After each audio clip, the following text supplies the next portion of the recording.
look at the state of play in Congress and what's happening over this continuing resolution. They pushed it through the House, right? One Democrat, I think, voted for it. Now the Senate is holding it up. Do you think that that is the right move? Do you think shutting down the government, brinksmanship, is the way to get something done? I want to be clear, and it's so awesome to be on your show. And my colleague on the right side of the aisle, I actually think we're going to do good work together in the 119th Congress. I came to be a legislator for real people, not only in California's 12th district, but all over the country. I am 2.5 months in and shocked at where we are. I'm hoping and praying that we get to a space where we actually see what the American people need. You're talking about cutting Medicaid in Georgia for almost 2 million people. You're talking about shoving our aunts and uncles and grandmothers out of nursing homes. Read the bill. It is absolutely, it's a non-starter. I've read it. For all of my life, sir, I have worked with folks on the streets, in jails, with elders. I have buried my husband and left my life literally as I know it after burying Kevin and raising these 2 kids over the last 10 years. I have tears in my eyes when I read what is in front of us.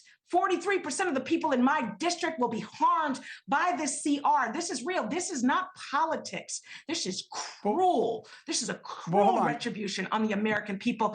And my colleague across the aisle, I know you know that in your heart.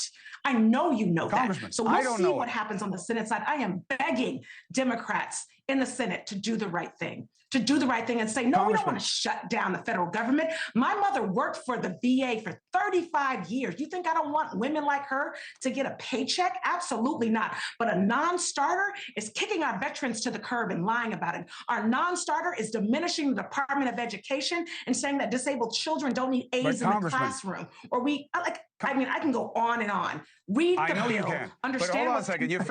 You're filibustering me here, Congressman, and I respect it on one level, but I got to stop it on another. But Congressman, I got to stop you.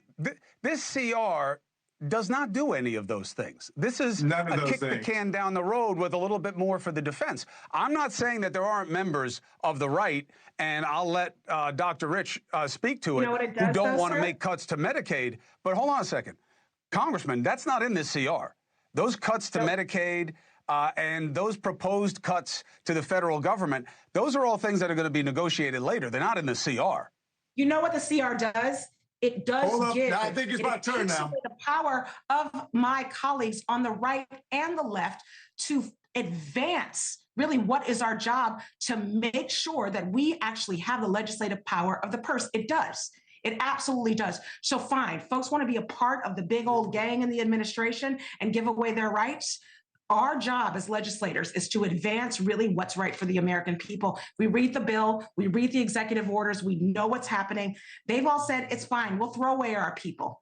We'll throw away the working class. It's okay. But hold on a second. That's hold what's on happening. a second. Hold on. This continuing resolution is very like the last one that Biden passed with some more for defense. Rich, how do you understand it?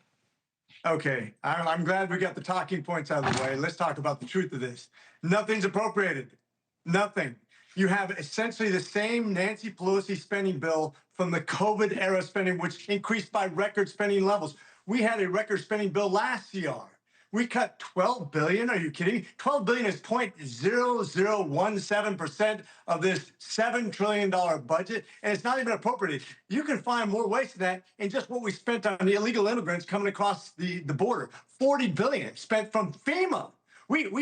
We have so much misappropriations of funds that we can cut out that touches nothing that Americans get. Are you telling your FQs, your federally funded health clinics in your community? Let's be fair. Hold on.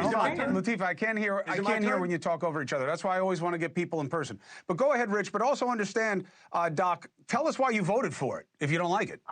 So I don't think this is a very good bill either, because it's at record spending levels. Because we didn't save anything, because we didn't cut out the waste, fraud, and abuse that we know we have hundreds of billions of dollars in Medicaid fraud, 1 out of every 4 claims. When you talk about reimbursement, it didn't do a doc fix, it didn't do site neutrality, it didn't do PBM reform, it didn't do a ton of things, getting rid of the waste, fraud, and abuse we know is in the system right now. We're still record-setting levels of spending.